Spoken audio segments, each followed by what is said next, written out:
Broadway musicals Rent, Hamilton, In the Heights, Avenue Q, and the revival of Sondheim's Sweeney Todd that starred Josh Groban.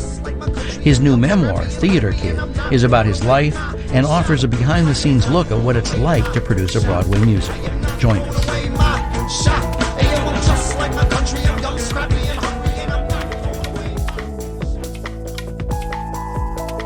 Support for NPR comes from the station and from the Charles Stewart Mott Foundation, for nearly a century supporting efforts to promote a just, equitable, and sustainable society.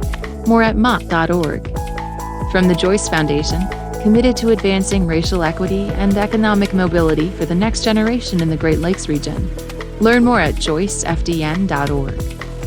From the William T. Grant Foundation, supporting research to improve the lives of young people.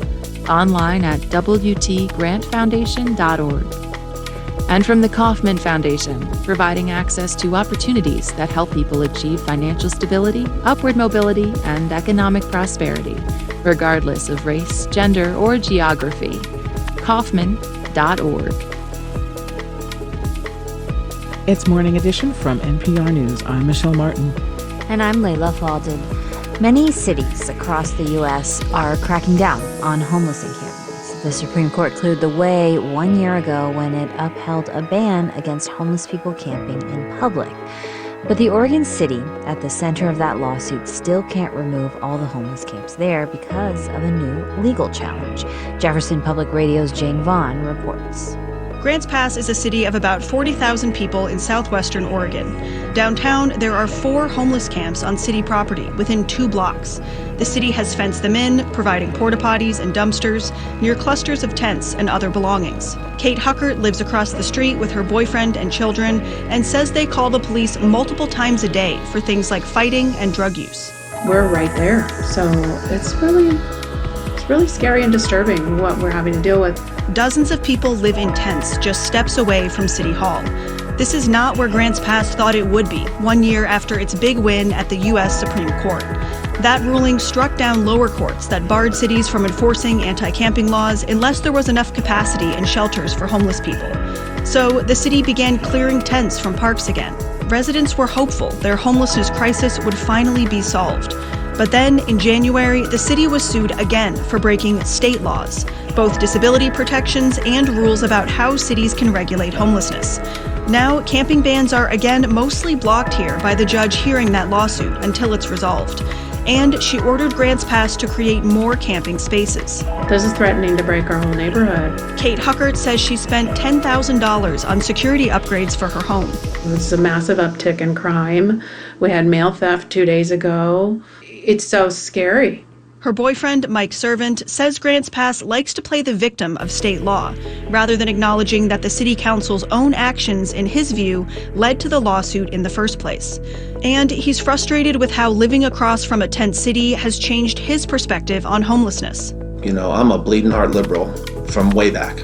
This has made me harden my heart a lot.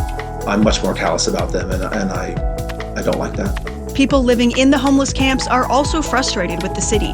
Kimberly Marie says it isn't helping its homeless residents enough. They're doing as little as possible as long as they can get away with it. She'd rather see leaders focus on building more affordable housing. Council members in this conservative city say it's laws passed by liberal state lawmakers that make it so hard for them to solve homelessness. They say that's not the city's job. They'd rather see local nonprofits take it on. But even though Grants Pass can't cite people for sleeping in public because of the state lawsuit, last year's U.S. Supreme Court decision allows cities across the country to do so, says Sarah Rankin, a professor at Seattle University School of Law. Permission to punish unhoused people really is becoming the policy to punish, right? And so cities are accepting that invitation. As the Trump administration proposes cuts to public housing, food, and healthcare programs, Eric Tars with the National Homelessness Law Center fears the country's homeless population will increase. Criminalization of homelessness has never solved homelessness. It hasn't worked for the past 40 years since these laws have started to be building up, and it never will. Rankin and Tars say punishing homeless people for living in public spaces is expensive and ineffective. They advocate for longer-term solutions like affordable housing instead. For now, Grants Pass is working on a grant for a nonprofit to create a new homeless shelter. The lawsuit charging them with failing to properly regulate people without housing remains in state court. For NPR News, I'm Jane Vaughn in Grants Pass, Oregon.